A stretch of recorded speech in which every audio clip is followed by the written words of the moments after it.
بسم اللہ الرحمن الرحیم۔ السلام علیکم۔ B Ed honours special education 6 semester course ہمارا اردو ہے، کورس کوڈ 1115۔ آج کا ہمارا موضوع جو ہے قواعد کی تعریف، اہمیت و افادیت ہے۔ پچھلے یونٹ میں ہم اردو زبان کی اہمیت، اردو زبان کیا ہے، زبان کا آغاز و ارتقاء اور اردو زبان کی ترویج و اشاعت میں مختلف ادیب اور شاعروں کے بارے میں پڑھ چکے ہیں۔ دوسرے یونٹ کا یہ آج پہلا لیکچر ہے، جس میں ہم قواعد کی تعریف، اہمیت اور افادیت کے بارے میں جانیں گے۔ میں آپ کی کورس انسٹرکٹر میمونہ ریاض۔ قواعد کا تعارف۔ قواعد کے تعارف میں 3 چیزیں اہم ہیں: قواعد کی تعریف، قواعد کی اہمیت، قواعد کی افادیت۔ آج کا ہمارا لیکچر انہی 3 باتوں پر ہوگا۔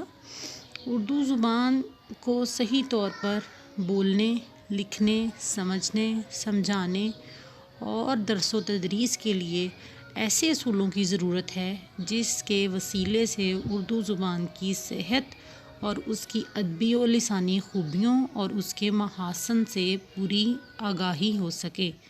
انہی اصولوں کا نام گرامر یا قواعد ہے۔ گویا کسی بھی زبان کو صحیح طور پر بولنے اور لکھنے کے لیے بنائے جانے والے اصول و قوانین کا نام قواعد ہے۔ یوں تو قواعد مذہب کی صورت میں بھی موجود ہوتے ہیں، جیسے کہ قرآن مجید، کیونکہ اس میں اصول و ضوابط بتائے گئے ہیں، اور اصولوں کو بھی قواعد کہا جاتا ہے۔ مذہب کی طرح معاشرے، قانون، تہذیب کے بھی قواعد ہوتے ہیں، اسی طرح زبان کے بھی قواعد ہوتے ہیں۔ زبان قواعد کی بنیادی چیز ہے۔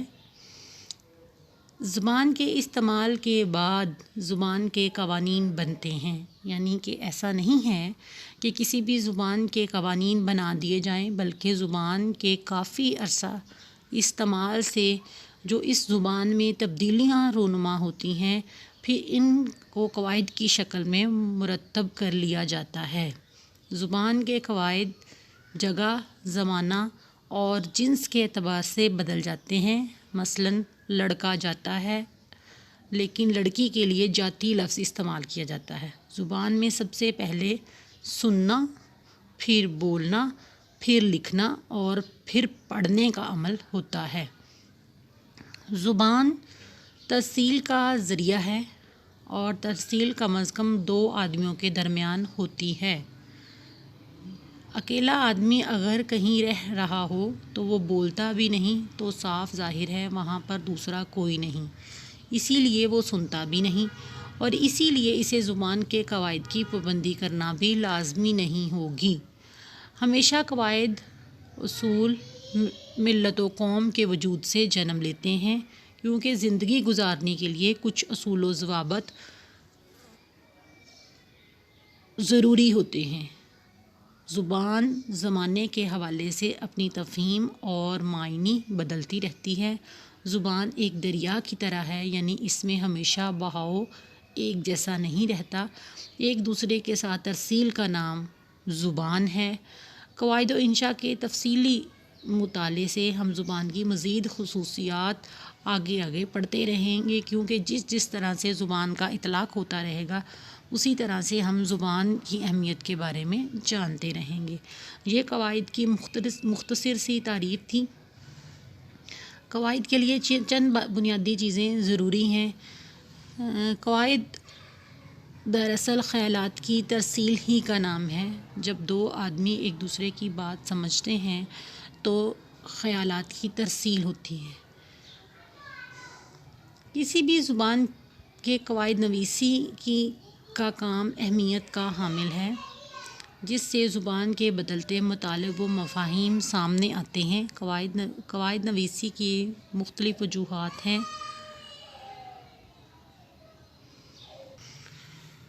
لوگوں کو زبان سکھانے کے لیے قواعد نویسی کا علم ضروری ہے۔ اگر ہم اردو کی بات کریں تو اردو کے قواعد نویسوں نے فارسی قواعد نویسوں کی پیروی میں قواعد نویسی کے علم کو فروغ دیا۔ اردو قواعد نویسی کا آغاز یورپ میں ہوا، جس کی دو وجوہات ہیں۔ یورپ میں مختلف زبانوں کے مطالعے کا شوق کئی صدیوں سے چلا آ رہا ہے، اسی لیے انہوں نے قواعد نویسی کا آغاز کیا۔ یورپین میں عیسائیت کا جذبہ ہمیشہ رہتا ہے، اس لیے عیسائی مبلغین چونکہ اردو زبان کو اختیار کرتے ہیں، اسی لیے عیسائیت کی تبلیغ کے لیے یورپین نے اردو قواعد نویسی ضروری سمجھی۔ اس کے بعد ہم دیکھیں تو انگریزوں نے برصغیر میں تجارت کا سلسلہ شروع کیا، کیونکہ ہندوستان سونے کی چڑیا سمجھا جاتا تھا۔ انگریزوں نے تجارت کے ساتھ حکومت کرنے کے خواب دیکھے اور اس خواب کی تعبیر کے لیے انہوں نے اردو قواعد سے آشنائی حاصل کرنا شروع کر دی۔ اس طرح وہ اردو ہندوی کو غیر معمولی اہمیت دے کر قواعد نویسی کا سلسلہ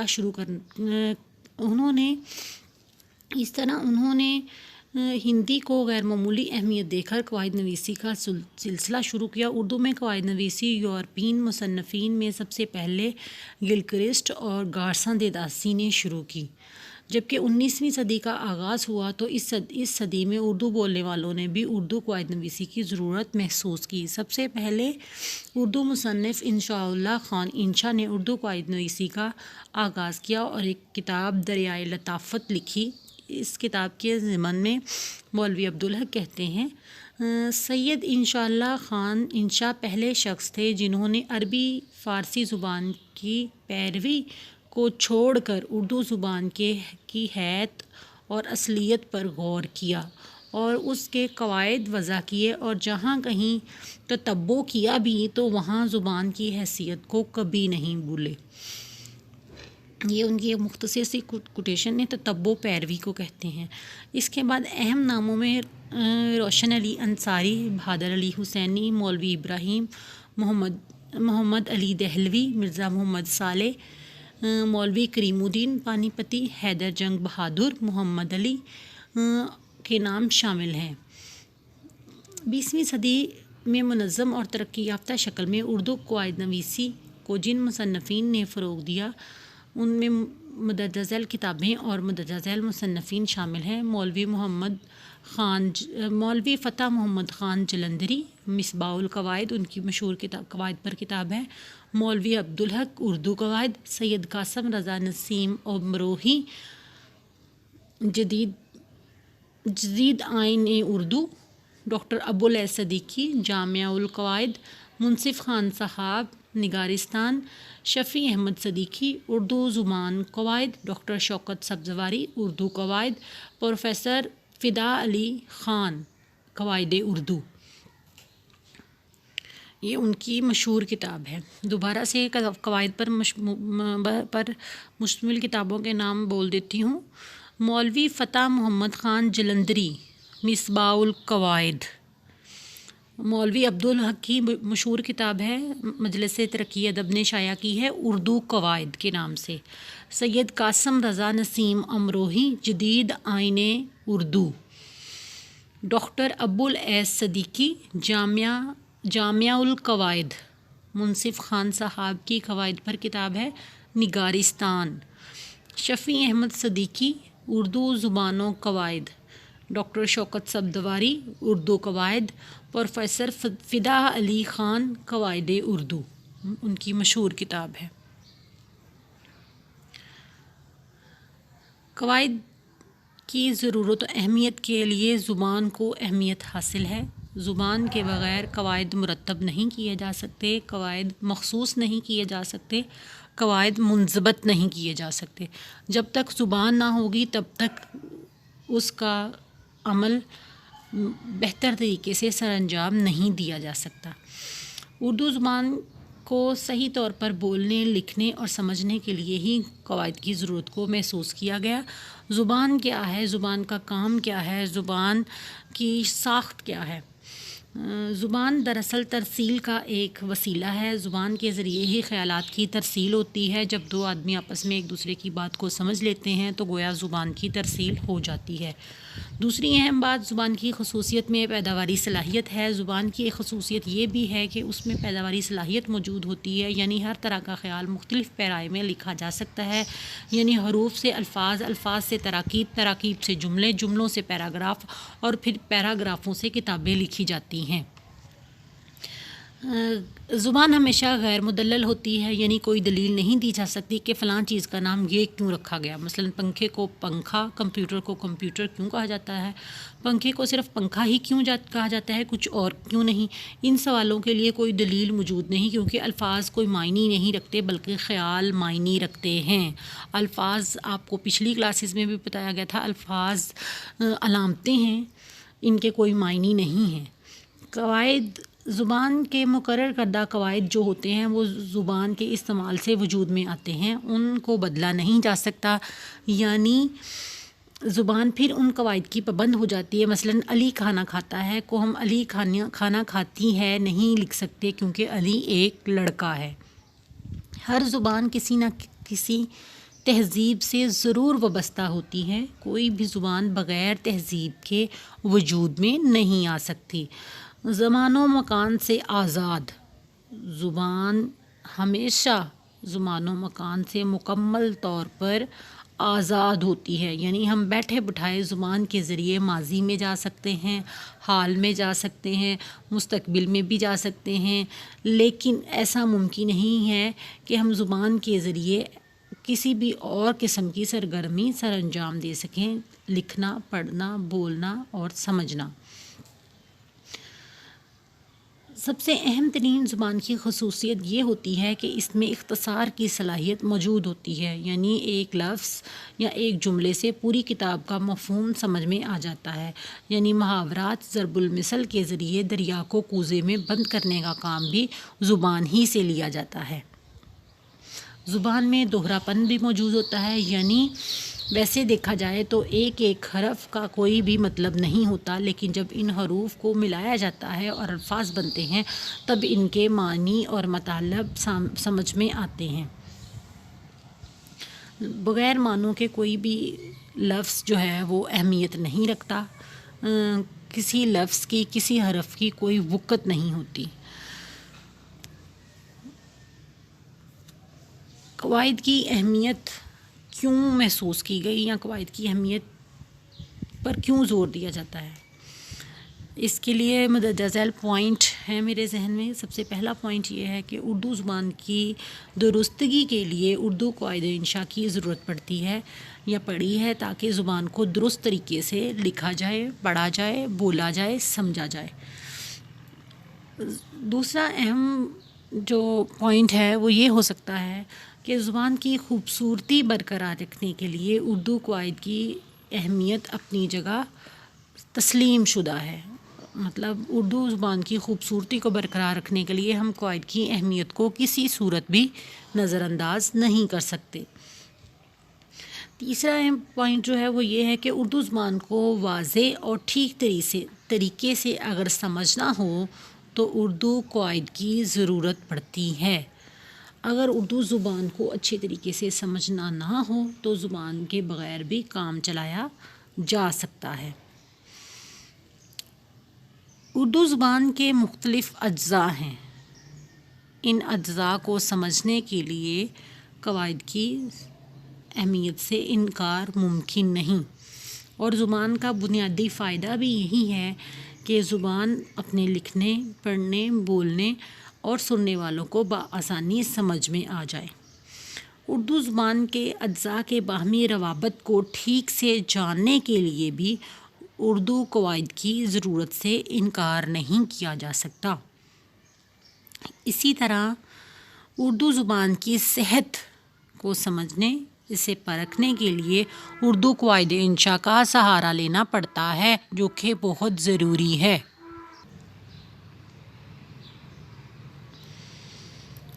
اردو زبان کی ساخت کے بارے میں مکمل آگاہی حاصل کرنے کے لیے ہم قواعد کی اہمیت سے انکار نہیں کر سکتے، کیونکہ اردو کی ساخت جو ہے وہ قواعد ہی کی وجہ سے مستحکم ہے، اور قواعد ہی ایک ایسی دولت ہے جس کی وجہ سے اردو زبان اتنی ثروت مند سمجھی جاتی ہے۔ اردو زبان کی بنیاد یا اردو زبان کی اساس یا اردو زبان کا بنیادی خاکہ سمجھنے کے لیے اردو قواعد کی ضرورت پڑتی ہے، اور اردو زبان کو قواعد کے بغیر نہ سمجھا جا سکتا ہے، نہ پرکھا جا سکتا ہے کہ اردو زبان کس حد تک سائنٹیفک زبان ہے۔ اردو زبان کے مزاج کو بھی اچھی طرح سمجھنے کے لیے اردو قواعد کی ضرورت پڑتی ہے، کیونکہ اردو زبان کے مزاج کے بارے میں جس حد تک بہتر قواعد بتا سکتے ہیں اس حد تک کوئی اور چیز نہیں بتا سکتی، کیونکہ قواعد جو ہیں وہ اصل میں ایک کلیے کا نام ہے، ایک قاعدے کا نام ہے جس پر کسی بھی زبان کے اصول و ضوابط منطبق کیے جاتے ہیں۔ اردو زبان میں جملوں کی ترتیب کو سمجھنے کے لیے بھی قواعد کی ہی ضرورت محسوس کی جاتی ہے۔ اسی طرح اردو زبان میں حروف کی آوازیں اور حروف کے لہجے کو سمجھنے کے لیے قواعد کی ضرورت پڑتی ہے۔ اردو زبان کے لہجے کو سمجھنا بھی ایک فن ہے، ایک آرٹ ہے۔ اسی طرح سے جملوں کی ساخت، الفاظ کی صرفی اور نحوی تقسیم بھی قواعد ہی کی مدد سے ہم تک پہنچتی ہے اور ہماری سمجھ میں آتی ہے۔ قواعد کی اہمیت کے ساتھ ساتھ قواعد کی افادیت سے کسی بھی صورت انکار ممکن نہیں۔ زبان کا نظام ہمیشہ سے اہمیت کا حامل رہا ہے۔ ڈاکٹر خلیل صدیقی بڑے مشہور رائٹر ہیں، زبان کیا ہے اپنی کتاب میں زبان کے نظام کے بارے میں کہتے ہیں: زبان جن مظاہر پر مشتمل ہوتی ہے ان کو روایتی نقطہ نظر سے 4 حصوں میں تقسیم کیا جا سکتا ہے۔ بہت اہم بات ہے، زبان جن مظاہر پر مشتمل ہوتی ہے ان کو روایتی نقطہ نظر سے 4 حصوں میں ہم تقسیم کر سکتے ہیں۔ پہلے حصے کا نام وہ حروف ابجد قرار دیتے ہیں۔ حروف ابجد جن کے پردے میں مفرد تکلمی آوازوں سے بحث کی جاتی ہے، ان آوازوں سے حروف کی بجائے لفظ بنتے ہیں۔ حروف ابجد جن کے پردے میں مفرد تکلمی آوازوں سے بحث کی جاتی ہے، ان آوازوں سے جملے اور الفاظ بنتے ہیں۔ ساختیاتی اکائیاں جن سے کلموں کی تشکیل ہوتی ہے، اس حصے کو علم صرف سے موسوم کیا جاتا ہے۔ کلمے اور کلموں کے گروہ جن سے مکمل بامعنی کلام ترتیب پاتا ہے، یعنی مفرد اور مرکب جملے، یہ حصہ علم نحو کہلاتا ہے۔ زبان میں استعمال ہونے والے کلموں اور ان کے معنی کی فہرست جو لغت اور فرہنگ کی صورت میں ترتیب پاتی ہے۔ پہلے 3 حصوں کو گرامر کہا جاتا ہے۔ جدید لسانیات اس تقسیم کو مسترد نہیں کرتی، تھوڑی سی ترمیم ضرور کر لیتی ہے۔ گویا زبان کا نظام 4 حصوں پر مشتمل ہے جن میں علم صرف، علم نحو شامل ہے، جبکہ ہمارا یہ یونٹ 4 حصوں میں ڈیوائیڈ ہے: علم صرف، علم نحو، علم بیان اور علم بدیع، اور چند کچھ اور اصطلاحات ہیں جن کے بارے میں اس یونٹ میں ہم پڑھیں گے۔ علم صرف کے تحت ہم اسم، فعل، حرف سے بحث کریں گے۔ اسی طرح علم نحو میں جملوں کی ساختیات پر بات ہوگی۔ علم بیان میں علم بیان کی 4 بڑی ٹائپس تشبیہ، استعارہ، کنایہ اور مجاز مرسل پر بحث کی جائے گی۔ اسی طرح علم بدیع میں نامور اور مشہور صنعتوں سے بحث ہوگی جن میں صنعت مرات النظیر، صنعت تلمیح، صنعت تجنیس، صنعت تلویح اور صنعت تضاد ہمارے زیر بحث رہیں گے، جو کہ نصاب میں شامل ہیں۔ وہی صنعتوں پر ہم بات کریں گے۔ ویسے صنعتیں تو بے شمار ہیں، لیکن ہماری توجہ کا مرکز وہی صنعتیں ہوں گی جو نصاب میں شامل ہیں۔ اسی طرح علم صرف میں ہم مندرجہ ذیل طریقے سے پڑھیں گے: الفاظ بطور علامت، الفاظ کا آپسی رشتہ، واحد جمع کا تعلق، مذکر مؤنث کا تعلق، لفظ اور معنی کا رشتہ۔ جب ہم علم صرف کی بات کریں تو علم صرف کی بنیادی تعریف یہ ہو سکتی ہے کہ صرف لغت میں پھیر کو کہتے ہیں، لیکن قواعد کی روح سے یہ وہ علم ہے جس میں لفظ کے تغیر و تبدل کا مطالعہ کیا جاتا ہے۔ اس سے مختلف کلمات کی ساخت کا پتہ چلتا ہے۔ مختلف کلموں کے اسٹرکچر کو واضح کرنے کے لیے ہم علم صرف سے مدد مانگتے ہیں۔ ان تمام چیزوں پر بحث کرنے سے پہلے ایک اہم چیز جس پر بات کرنا ضروری ہے وہ یہ ہے کہ لفظ جو ہے وہ کیا ہے۔ لفظ بنیادی طور پر مختلف چیزوں کے، مختلف الفاظ کے ملنے سے بامعنی چیزیں جو بنتی ہیں وہ لفظ سے سفر کرتی ہوئی کلام میں چلی جاتی ہیں۔ کلام کچھ بھی لکھا ہوا نثری یا ادبی یا شعری فن پارہ جسے لوگوں کی تفہیم و تحسین کے لیے لکھا جائے کلام کہلاتا ہے۔ کلام شاعری میں بھی ہے، نثر میں بھی ہے۔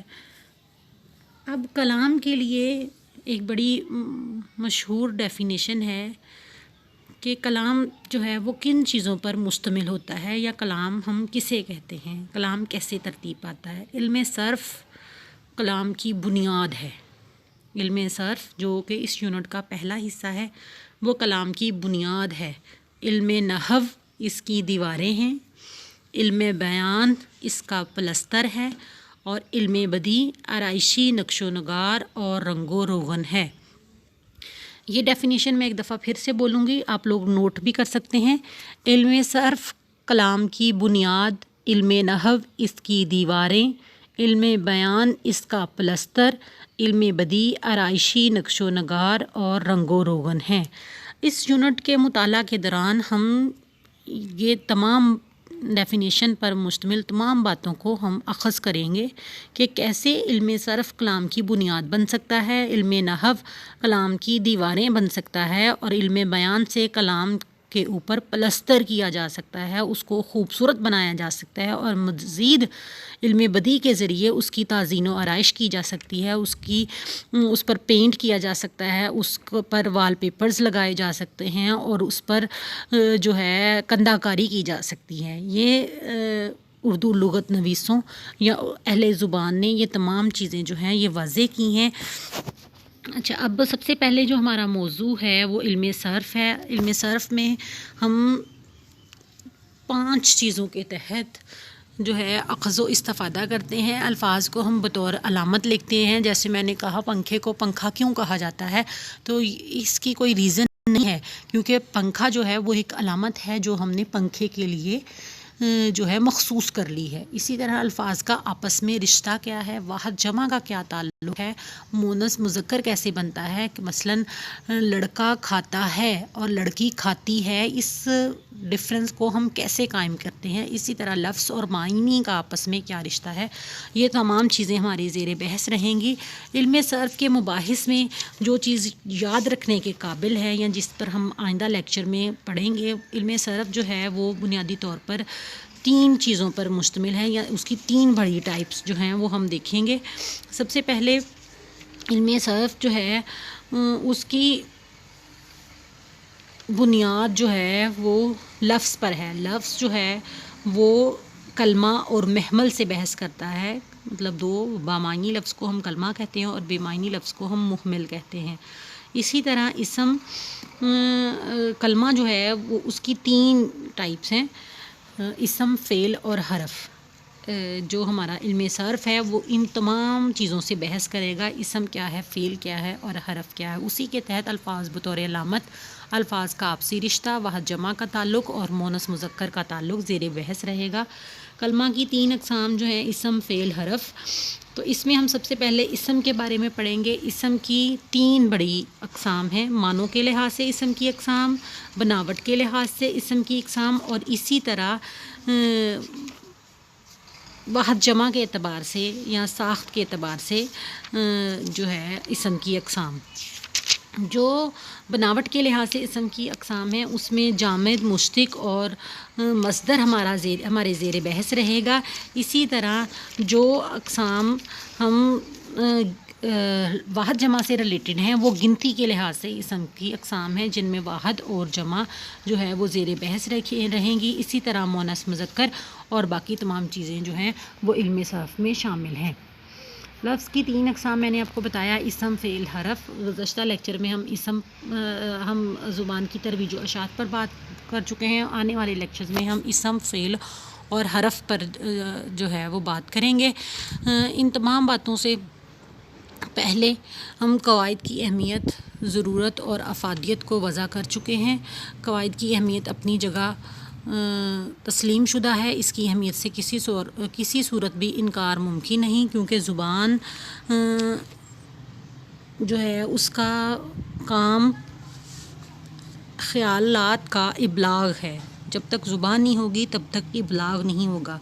پہلی زبان سیکھنے کا آغاز ماں کی گود سے ہی ہوتا ہے، اس لیے عموماً اسے مادری زبان کہتے ہیں. لیکن بہرحال یہ زبان مادری نہیں کہلائی جا سکتی. کسی دوسرے لسانی گروہ کا شیرخوار بچہ گود میں لیا جائے تو جس نئے لسانی ماحول میں اس کی پرورش ہوگی وہ اسی کی زبان سیکھے گا، اپنی حقیقی ماں کی زبان نہیں. مختلف لسانی گروہوں کی باہمی شادی بیاہ کی صورت میں بھی یہی ہوتا ہے کہ زبان جو ہے وہ عدل بدل کی کئی کیفیت سے گزرتی رہتی ہے. گویا زبان بول چال اور اشاروں کا نام ہے، اور زبان کے بغیر انسان اپنے خیالات کی ترسیل نہیں کر سکتا، اپنے خیالات کو دوسروں تک نہیں پہنچا سکتا. بات چیت کے لیے سامع اور گفتگو کے لیے مواد کا وجود ہونا ضروری ہے. یہ مواد سامع تک براہ راست نہیں پہنچتا بلکہ آوازوں کے ذریعے پہنچتا ہے، اور آوازیں جو ہیں ان کا منضبط ہونا اہل قواعد کی روح سے بہت ضروری ہے. جن مقاصد کو پورا کرنے کے لیے زبان اور قواعد کی ضرورت کو محسوس کیا گیا ان کی وضاحت بہت ضروری ہے. زبان اور فکر کے باہمی تعلق اور ایک دوسرے پر انحصار کے لیے زبان ہی کی ضرورت کو محسوس کیا گیا. زبان کی واضح تعریف یہ ہو سکتی ہے کہ زبان محدود آوازوں کا مجموعہ ہے جس میں اظہار کی غرض سے تنظیم پیدا کی جاتی ہے.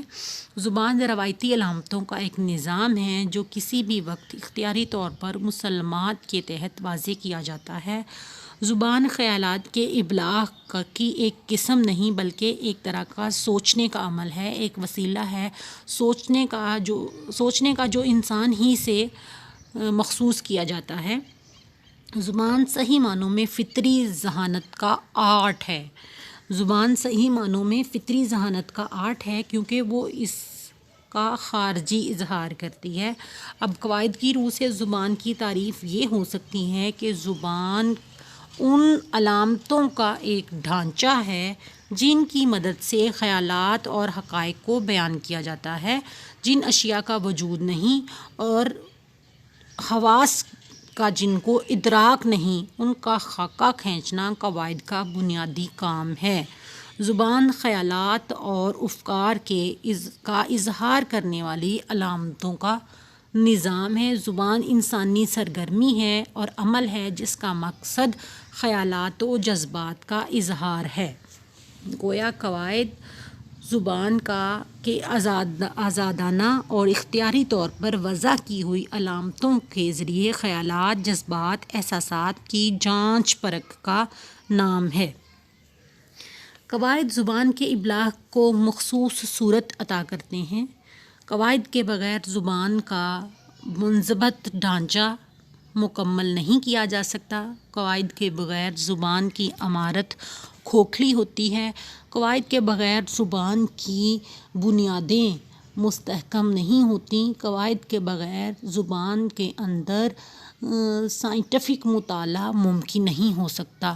یہ سب کچھ زبان کو جانچ پرکھ سمجھ بوجھ کے لیے قواعد کا علم ہونا ضروری ہے. اسی لیے اہل علم نے، اہل لغت نے قواعد کی ضرورت و اہمیت پر بہت زیادہ زور دیا ہے، کیونکہ زبان اظہار کا وسیلہ ہے اور متواتر آوازوں کے سلسلے میں ظاہر ہوتا ہے جنہیں تقریر یا سلسلہ الفاظ یا عبارت کہتے ہیں. مطلب کہنے کا یہ ہے کہ ایک مضمون میں یوں ہم شاعرانہ بات کو یا خیال کو دوسروں تک پہنچانے کے لیے استعمال کرتے ہیں، جن میں ہمارے خیالات سوار ہو کر دل سے نکلتے ہیں اور کانوں کے رستے اوروں کے دماغوں میں پہنچتے ہیں۔ اگر وہ تصویر یا وہ خیالات یا تحریر جو ہے قلم کی دستکاری ہے جو آنکھوں سے نظر آتی ہے، اسی طرح جب ہم بات بول کر یا کہہ کر کرتے ہیں تو وہ خیالات کی زبانی تصویر ہے جو آواز کے ذریعے قلم پر سوار ہو کر دوسروں تک پہنچتی ہے۔ زبان ایسے چند مفردات اور مرکبات کا مجموعہ ہے جو مختلف انسانی جماعتوں میں بطور مکرر اشارات کا کام دیتے ہیں۔ ان کے بغیر زبان کا وجود ممکن نہیں۔ زبان خیالات کا ذریعہ ہے۔ اس کا کام یہ ہے کہ لفظوں اور فکروں کی توسط سے انسانوں کے ذہنوں کے اندر چھپے ہوئے مفہوم کو عام خیالات کی صورت میں ترجمانی کریں۔ خیالات کی ترجمانی کے لیے قوت گویائی ایک مکمل ترین آرٹ ہے، ایک مکمل ترین فن ہے جس کے بغیر زبان انسانی خیالات اور احساسات کی پیدا کی ہوئی تمام عضوی اور جسمانی حرکتوں اور اشاروں سے موسوم کی جاتی ہے، جن کو ایک انسان ادا کرتا ہے، دوسرا انسان سمجھ سکتا ہے اور جس وقت چاہے اپنے ارادے سے دوہرا بھی سکتا ہے۔ گویا زبان علامتوں کا ایک نظام ہے جو انسانوں کے درمیان ابلاغ کا ذریعہ ہوتا ہے یا بن سکتا ہے۔ ابلاغ کے بغیر ہم ایک دوسرے کی بات کو کسی بھی صورت سمجھ نہیں سکتے۔ زبان کا بنیادی کام یہی ہے۔ زبان کی بناوٹ کے پیچھے یہی محرکات ہیں۔ اسی طرح سے الفاظ اور جملے کی ساخت کا پتہ چلتا ہے۔ علم صرف میں ہم انہی چیزوں سے بحث کریں گے۔ اگلے لیکچرز میں ہم لفظ کی اقسام، اسم، فعل، حرف سے بحث کریں گے۔ یہ آپ کی آج کے لیکچر کے لیے اتنا ہی کافی ہے۔ آپ کی توجہ کا شکریہ۔ اللہ حافظ۔